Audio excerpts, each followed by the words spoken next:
Hello friends, तो आज हम लोग देखने वाले हैं नर्सिंग रिक्रूटमेंट एग्जाम में पूछे जाने वाले कुछ important questions.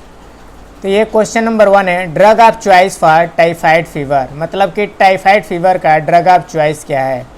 Option number A है amoxicillin, option number B amikacin, या ऑप्शन नंबर सी सेफिक्जिम, या फिर option number D amphotericin B. इन चारों में से टाइफाइड का ड्रग ऑफ चॉइस क्या है? तो राइट ऑप्शन है सेफिक्जिम। सेफिक्जिम आप लोगों को पता है कि सेफेलोस्पोरिन ग्रुप का है। सेफेलोस्पोरिन में 5 जनरेशन है टोटल। पहले तो 4 थे लेकिन अब 5 हो गए हैं, और जिसमें से ये जो सेफिक्जिम है ओरली एक्टिव है, और ये सेफेलोस्पोरिन का 3rd जनरेशन है। अब हम लोग देखते हैं question number 2, which is bacteriostatic at low doses, मतलब कि लो डोज देने पे बैक्टीरियोस्टैटिक इनमें से चारों में से कौन है। एंटीबायोटिक को क्लासिफाई किया गया है एक्शन के अकॉर्डिंग बैक्टीरियोस्टैटिक और बैक्टीरियोसाइडल। बैक्टीरियोसाइडल जो बैक्टीरिया को किल करती हैं, जबकि बैक्टीरियोस्टैटिक जो होते हैं ये बैक्टीरिया के ग्रोथ को इनहिबिट करते हैं, ये किल नहीं करते हैं। तो ऑप्शन नंबर ए है सेफुरोक्सिम, ऑप्शन नंबर बी है एमॉक्सिसिलिन, ऑप्शन नंबर सी है एजिथ्रोमाइसिन, और ऑप्शन नंबर डी है लिनेजोलिड। इसका जो आंसर है ऑप्शन नंबर सी एजिथ्रोमाइसिन है। एजिथ्रोमाइसिन आप लोगों को पता होगा शायद कि ये मैक्रोलाइड्स ग्रुप में आता है। अब हम लोग देखते हैं question number 3, which is most physiological IV fluids. Option number A है 0.9% NS RL Ringer lactate, option number C है 5% DNS, और ऑप्शन नंबर डी है 0.45% NS। जो सही आंसर है इसका रिंगर लैक्टेट RL है। उस जो RL का कंपोजिशन होता है वो हमारे बॉडी के इलेक्ट्रोलाइट के बिल्कुल इक्वल होता है, इसलिए हम लोग इसको मोस्ट फिजियोलॉजिकल आईवी फ्लूइड बोलते हैं।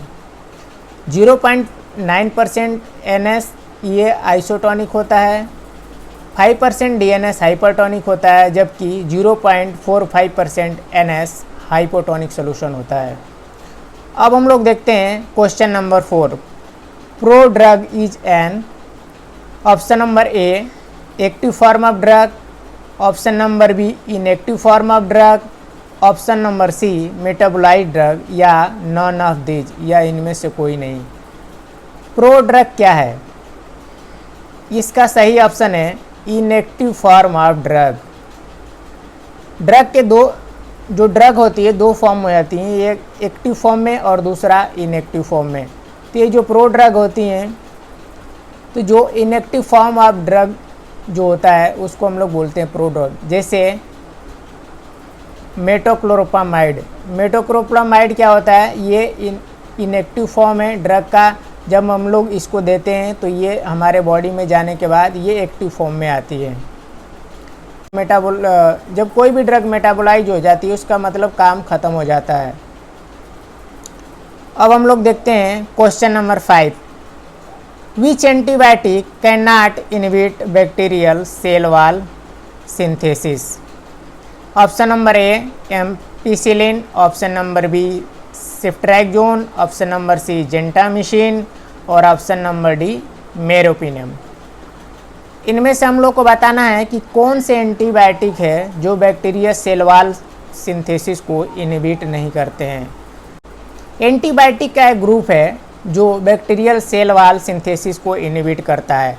अब हम लोग जब देख लेते हैं कि बैक्टीरियल सेल वॉल सिंथेसिस को कौन कौन से एंटीबायोटिक इनहिबिट करते हैं, और उसके बाद फिर हम लोग को पता चल जाए कि जो नहीं इनहिबिट करता वही ऑप्शन हम लोग का क्या होगा, सही होगा।